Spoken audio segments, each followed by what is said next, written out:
क्या रे? तुझे कितनी बार बोला है कि हफ्ता टाइम पे दिया कर, अभी तक तुमने हफ्ता नहीं दिया है। मैडम जी माफ कर दो। भगवान कसम आज बोनी भी नहीं हुई है, शाम तक पक्का दे दूंगा ना। गरीब के पेट पर लात मत मारो मैडम जी। तेरी बोहनी का मैं क्या करूं? वर्दी का नियम बिल्कुल साफ है, हाफ समय पर मतलब समय पर। अब इन टमाटरों को सड़क से उठा ले और सुन, अगली बार यहाँ अपना ठेला दिखाया तो तुझे और तेरे ठेले दोनों को थाने ले जाऊंगी।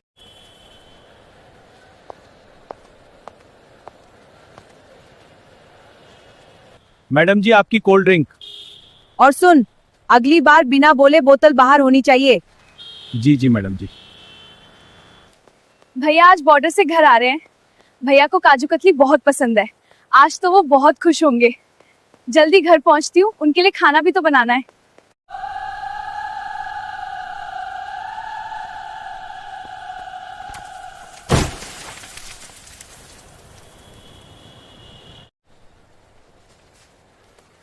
ये क्या बदतमीजी है? Sorry, I am so sorry madam ji, मेरा ध्यान नहीं था, मुझे माफ कर दीजिए। सॉरी? तेरी इतनी हिम्मत कि तूने इंस्पेक्टर भवानी की वर्दी खराब कर दी, अंधी है क्या? नहीं मैडम, मेरा सच में मतलब नहीं था, भीड़ बहुत थी, सच में गलती से हो गया। मैं अपने फौजी भाई के लिए सामान ले जा रही थी, प्लीज मुझे जाने दीजिए। फौजी भाई की धौंस दिखा रही है मुझे।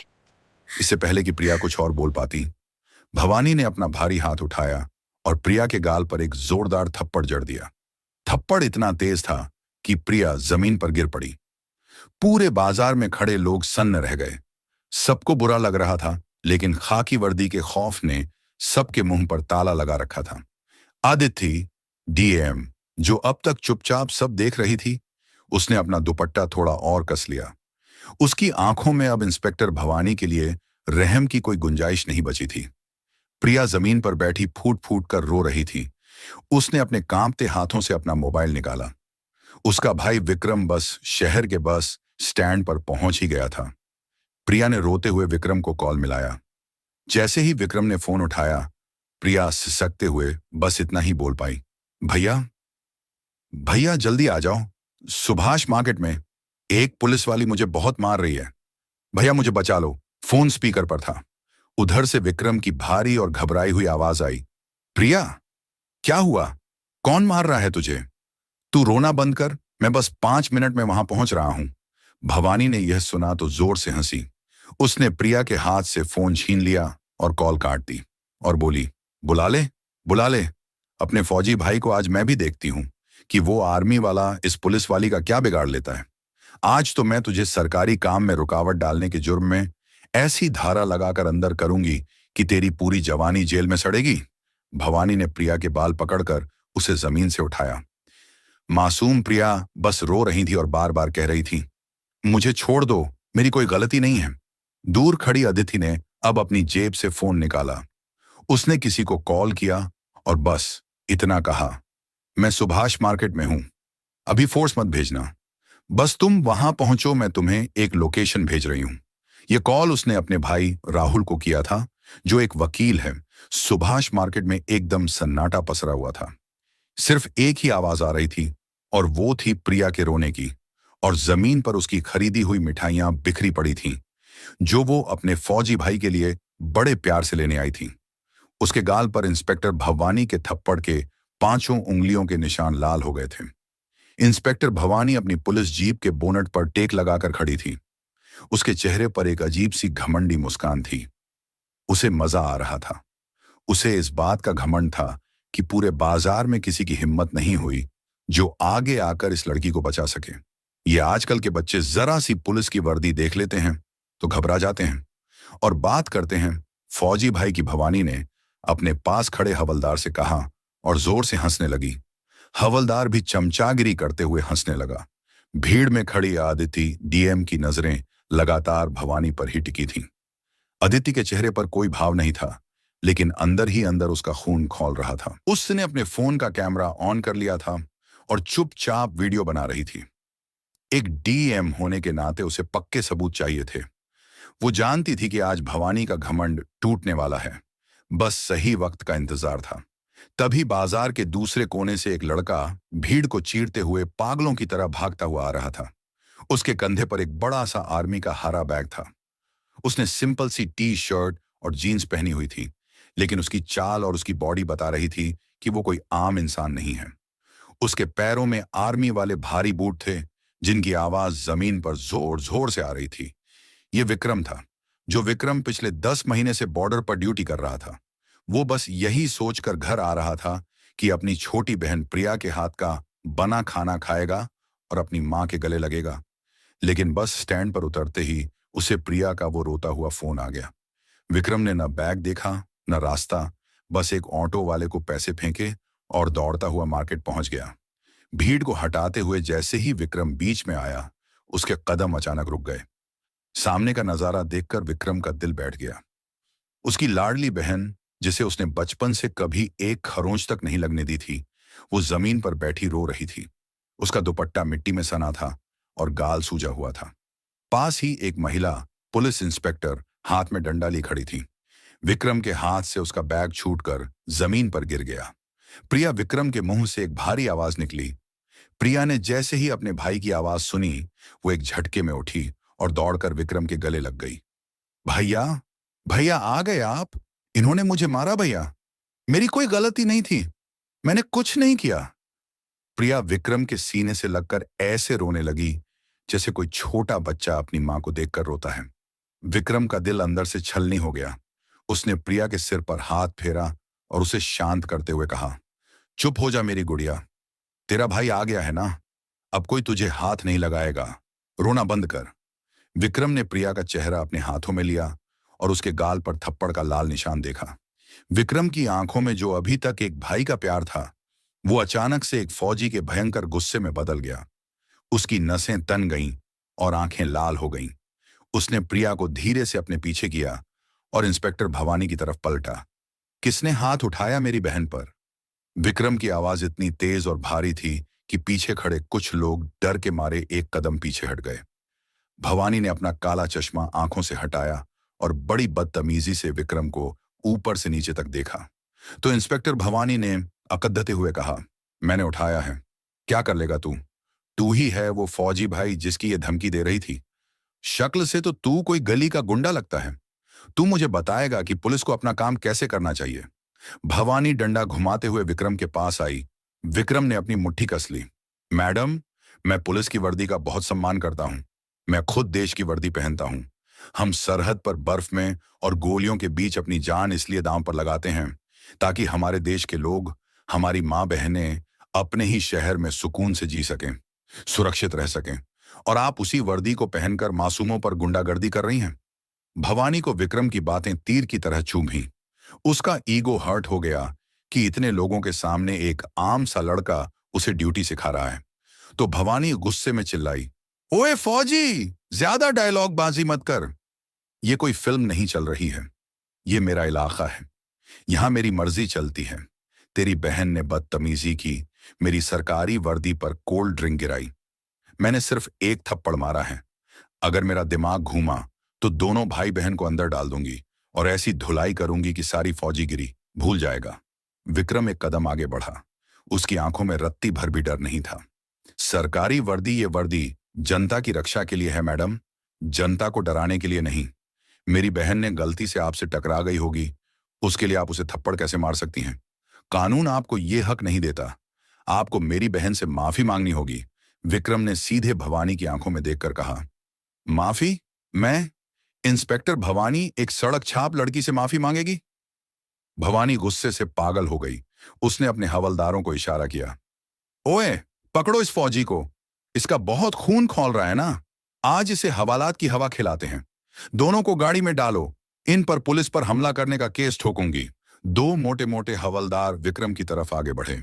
एक ने विक्रम का कॉलर पकड़ने की कोशिश की। विक्रम ने बस अपना एक हाथ उठाया और उस हवलदार का हाथ इतनी जोर से मरोड़ा कि हवलदार दर्द से चीख पड़ा। विक्रम ने उसे हल्का सा धक्का दिया और वो सीधा जीप से जा टकराया। मैंने कहा ना, मैं वर्दी का सम्मान करता हूं, इसलिए हाथ नहीं उठा रहा। लेकिन अगर किसी ने मेरी बहन को छूने की भी कोशिश की तो मैं ये भूल जाऊंगा कि सामने पुलिस है या गुंडा। विक्रम की दहाड़ पूरे बाजार में गूंज उठी। अब भवानी का पारा 7वें आसमान पर पहुंच गया। पूरे बाजार के सामने उसकी बेइज्जती हो रही थी। उसने अपना डंडा कसकर पकड़ा और खुद विक्रम की तरफ दौड़ पड़ी। वो सीधे विक्रम के सिर पर डंडा मारने वाली थी। तभी उसकी बहन प्रिया चीख पड़ी। भैया भीड़ में खड़ी अदिति डीएम को लगा कि अब पानी सिर से ऊपर जा रहा है। उसने अपना फोन जेब में रखा और आगे बढ़ने के लिए अपना पहला कदम उठाया। वो अब और बर्दाश्त नहीं करने वाली थी, लेकिन इससे पहले कि भवानी का डंडा विक्रम को लगता या अदिति बीच में आती, अचानक एक हाथ बीच में आया और उसने हवा में ही भवानी के डंडे को मजबूती से पकड़ लिया। भवानी ने झटके से डंडा खींचने की कोशिश की, लेकिन सामने वाले की पकड़ बहुत मजबूत थी। भवानी ने गुस्से से मुड़कर देखा कि आखिर किसकी इतनी जुर्रत हुई जो इंस्पेक्टर भवानी का डंडा रोक ले। सामने एक लंबा, स्मार्ट और चश्मे वाला लड़का खड़ा था। उसने काले रंग का कोट ब्लेजर पहना हुआ था और उसके हाथ में कुछ फाइलें थीं। चेहरे पर एक शांत लेकिन बहुत ही कॉन्फिडेंट मुस्कान थी। यह था वकील राहुल। राहुल ने भवानी के डंडे को छोड़ते हुए बहुत ही आराम से कहा, गुड आफ्टरनून इंस्पेक्टर। साहिबा पुलिस मैनुअल के सेक्शन 46 के तहत आप दिन दहाड़े बिना किसी महिला कांस्टेबल के और बिना किसी अरेस्ट वारंट के इस लड़की को न तो गिरफ्तार कर सकती हैं और न ही हाथ लगा सकती हैं। और अगर आपने इस फौजी भाई पर डंडा चलाया तो मैं आप पर अटेम्प्ट टू मर्डर यानी हत्या की कोशिश का केस ठोक दूंगा। भवानी राहुल को देखकर और भड़क गई। तू कौन है बे? बीच में क्यों आ रहा है? राहुल ने अपनी जेब से अपना बार काउंसिल का आईडी कार्ड निकाला और मुस्कुराते हुए बोला, मैं राहुल हूं मैडम, पेशे से वकील और शौक से उन पुलिस वालों का दिमाग ठिकाने लगाने वाला जिन्हें अपनी वर्दी की गर्मी कुछ ज्यादा ही चढ़ जाती है। अब मामला पूरी तरह से पलट चुका था। एक तरफ फौजी का गुस्सा था और दूसरी तरफ वकील का कानून, और इन सब के बीच सादी वर्दी में खड़ी डीएम अदिति चुपचाप अपने भाई राहुल और फौजी को देख रही थी। एक हल्की सी मुस्कान अब अदिति के चेहरे पर आ गई थी। बाजार के बीचों बीच मानो समय रुक सा गया था। एक तरफ गुस्से से लाल इंस्पेक्टर भवानी खड़ी थी, जिसके हाथ में पकड़ा हुआ डंडा अब राहुल वकील के हाथ में था। राहुल के चेहरे पर कोई डर नहीं था, बल्कि एक बहुत ही शांत और चुभने वाली मुस्कान थी। उसने भवानी की आंखों में देखते हुए डंडे को हल्का सा झटका देकर छोड़ दिया। भवानी 2 कदम पीछे खिसक गई। उसका सीना गुस्से से ऊपर नीचे हो रहा था। फिर भवानी जोर से चिल्लाई, तू मुझे कानून सिखाएगा 2 कौड़ी के वकील? तेरे जैसे रोज कोर्ट के बाहर 50-50 रुपए में एफिडेविट हलफनामा टाइप करते हैं। तू मुझे बताएगा कि पुलिस का काम क्या होता है? राहुल ने अपनी कोट की जेब में हाथ डाला और बहुत ही आराम से बोला, मैडम जी, मैं क्या करता हूं वो छोड़िए, आप क्या कर रही हैं वो देखिए। पहली बात, आपने इस मासूम लड़की को बिना किसी वजह के सरेआम थप्पड़ मारा। दूसरी बात, जब इसका भाई जो खुद एक फौजी है आपसे बात करने आया तो आपने उस पर डंडा उठाया। और तीसरी बात, राहुल ने भीड़ की तरफ हाथ घुमाते हुए कहा, यहां खड़े इन गरीब सब्जी वालों से आप हफ्ता वसूल रही हैं। ये सब गैर कानूनी है। अगर मैंने अभी आपके खिलाफ कंप्लेंट कर दी तो आपकी ये वर्दी उतरने में 24 घंटे भी नहीं लगेंगे। वर्दी उतारेगा तू मेरी? भवानी जोर जोर से हंसने लगी। उसकी हंसी में इतना घमंड था कि वहां खड़े लोगों को भी उससे नफरत होने लगी। भवानी ने अपने दोनों हाथ कमर पर रखे और राहुल के करीब आकर बोली, अबे ओए वकील, कान खोलकर सुन ले। ये कोई कोर्ट कचहरी नहीं है जहां तेरी ये किताबी बातें चलेंगी। ये सुभाष मार्केट है और यहां का कानून मेरी इस डंडी से चलता है। उसने अपना डंडा राहुल की छाती पर लगाया। तू बात करता है कंप्लेंट की? जा कर दे कंप्लेंट। किसको करेगा? एएसपी को, डीआईजी को, या सीधे जाकर डीएम के पैरों में गिरेगा? अरे वो डीएम सीएम सब एसी कमरों में बैठकर सिर्फ फाइलें साइन करते हैं। सड़क पर राज हम पुलिस वालों का चलता है। यहां कोई डीएम मुझे रोकने नहीं आने वाला, भवानी ने गुर्राते हुए कहा। भीड़ में खड़ी अदिति डीएम ने जब ये बात सुनी तो उसकी मुट्ठी और कस गई। उसे यकीन नहीं हो रहा था कि एक पुलिस अफसर खुलेआम इतनी बड़ी बड़ी बातें कर रही हैं और आम जनता को कीड़े मकोड़े समझ रही है। अदिति के चेहरे पर एक सख्त भाव आ गया। वो समझ गई कि अब पानी सिर से ऊपर जा चुका है। इधर फौजी विक्रम का खून फिर उबलने लगा। उसने राहुल के कंधे पर हाथ रखा और बोला, वकील साहब, आप पीछे हट जाइए। ये औरत बातों से नहीं समझेगी। इसने मेरी बहन पर हाथ उठाया है। मैं इसे कोर्ट तक जाने ही नहीं दूंगा। आज यही फैसला होगा। विक्रम आगे बढ़ने ही वाला था कि राहुल ने उसका हाथ पकड़ लिया। नहीं विक्रम भाई, राहुल ने प्यार से फौजी को समझाते हुए कहा, आप देश के रक्षक हैं। अगर आप इस गुंडी पुलिस वाली पर हाथ उठाएंगे तो आप में और इसमें क्या फर्क रह जाएगा। इसे कानून तोड़ने दीजिए, हम इसे कानून से ही सजा दिलाएंगे। आप बस अपनी बहन को संभालिए। राहुल की बात सुनकर विक्रम रुक गया। उसने प्रिया को अपने पीछे कर लिया, लेकिन उसकी नजरें भवानी पर ही गड़ी थीं, जैसे कोई शेर अपने शिकार को देख रहा हो। भवानी को राहुल की बात सुनकर और भी ज्यादा आग लग गई। गुंडी? तूने मुझे गुंडी कहा? तेरी इतनी हिम्मत? भवानी ने अपने हवलदारों की तरफ देखकर जोर से आवाज लगाई। अरे खड़े क्या हो तमाशा देखने के लिए? डालो इन तीनों को जीप में। इस फौजी की सारी हेकड़ी मैं थाने में निकालती हूं और इस वकील के तो हाथ पैर तोड़कर ऐसा केस बनाऊंगी कि जिंदगी भर कोर्ट की सीढ़ियां नहीं चढ़ पाएगा। पकड़ो इन्हें। हवलदार आगे बढ़े। विक्रम ने भी अपने हाथ की स्लीव्स, बाहें ऊपर कर लीं। वो अब किसी भी हाल में अपनी बहन और राहुल को हाथ नहीं लगाने देने वाला था। माहौल एकदम गर्मा गया था। ऐसा लग रहा था कि बस अब बाजार में खून खराबा होने ही वाला है। तभी भवानी खुद राहुल की तरफ झपटी। उसका ईगो इतना हर्ट हो चुका था कि वो अपने हाथों से राहुल को मारना चाहती थी। उसने अपना डंडा हवा में उठाया और राहुल के सिर पर पूरी ताकत से मारने के लिए हाथ नीचे किया। लेकिन इससे पहले कि वो डंडा राहुल को लगता, भीड़ को चीरते हुए एक औरत अचानक सामने आ गई। उसने बहुत ही साधारण सा कॉटन का सूट पहना हुआ था, चेहरे पर दुपट्टा बंधा था और आंखों पर एक सिंपल सा चश्मा था।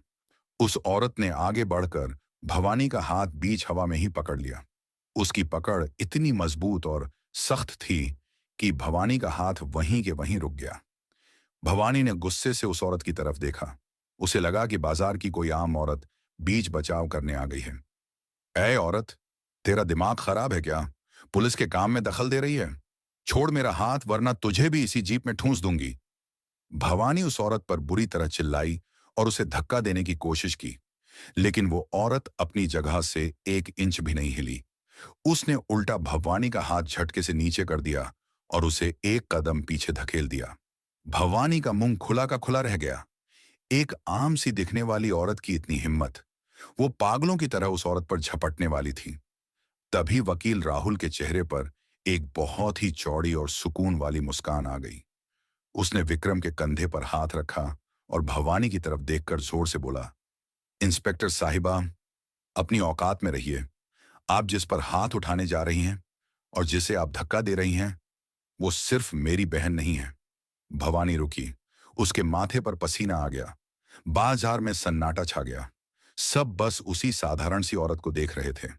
राहुल ने अपनी बात पूरी करते हुए कहा, यह कोई आम औरत नहीं है इंस्पेक्टर साहिबा। ये इस जिले की नई collector, district magistrate, DM Aditi हैं। राहुल के मुंह से ये शब्द निकलते ही पूरे सुभाष मार्केट में ऐसा सन्नाटा छा गया, मानो किसी ने बाजार का म्यूट बटन दबा दिया हो। जो लोग दूर खड़े तमाशा देख रहे थे, वो भी अपनी जगह पर बुत बनकर खड़े रह गए। भवानी के हाथ से उसका घमंड वाला डंडा छूटकर जमीन पर थक से गिरा। उस साधारण सी सूती सूट वाली औरत ने धीरे से अपने चेहरे से दुपट्टा हटाया और अपना चश्मा उतारा। उसका चेहरा एकदम शांत था, लेकिन उसकी आंखों में एक ऐसी चमक और सच्चाई थी जो किसी भी झूठे इंसान को डराने के लिए काफी थी। उसने अपनी जेब से अपना सरकारी आईडी कार्ड निकाला और भवानी के चेहरे के ठीक सामने कर दिया। District magistrate Aditi Sharma. अदिति ने बहुत ही ठंडी और सख्त आवाज में कहा। भवानी के चेहरे का रंग ऐसे उड़ीच गया जैसे किसी ने उसका खून चूस लिया हो। उसके माथे पर पसीने की बूंदें चमकने लगीं और उसके पैर कांपने लगे। जो भवानी अभी तक शेरनी बनी हुई थी, वो अब एक भीगी बिल्ली बन चुकी थी। मैडम, मुझे पता नहीं था कि आप।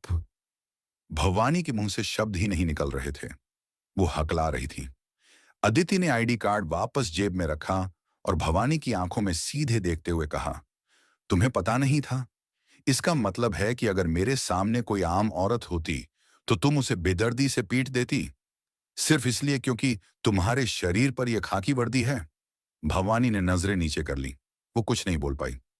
तुम अभी कह रही थी ना इंस्पेक्टर कि डीएम सिर्फ एससी एसी कमरों में बैठकर फाइलें साइन करते हैं।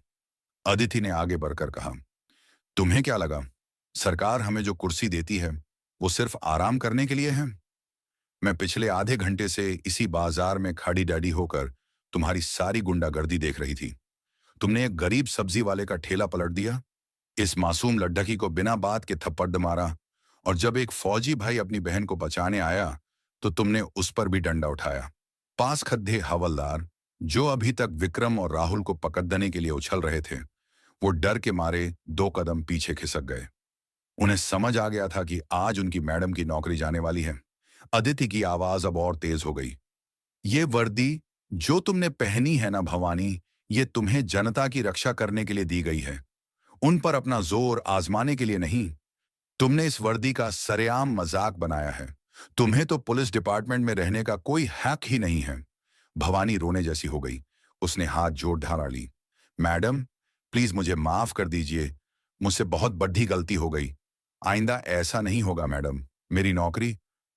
गलती? अदिति ने उसे बीच में ही रोक दिया। यह गलती नहीं थी इंस्पेक्टर, यह तुम्हारा घमंड था, और घमंड की माफी नहीं होती, सजा होती है।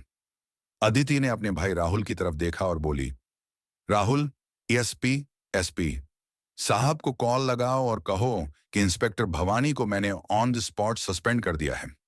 इनके खिलाफ डिपार्टमेंटल इंक्वायरी जांच बैठेगी और इन पर अपनी पावर का गलत इस्तेमाल करने और एक आम नागरिक पर हाथ उठाने का केस भी दर्ज होगा।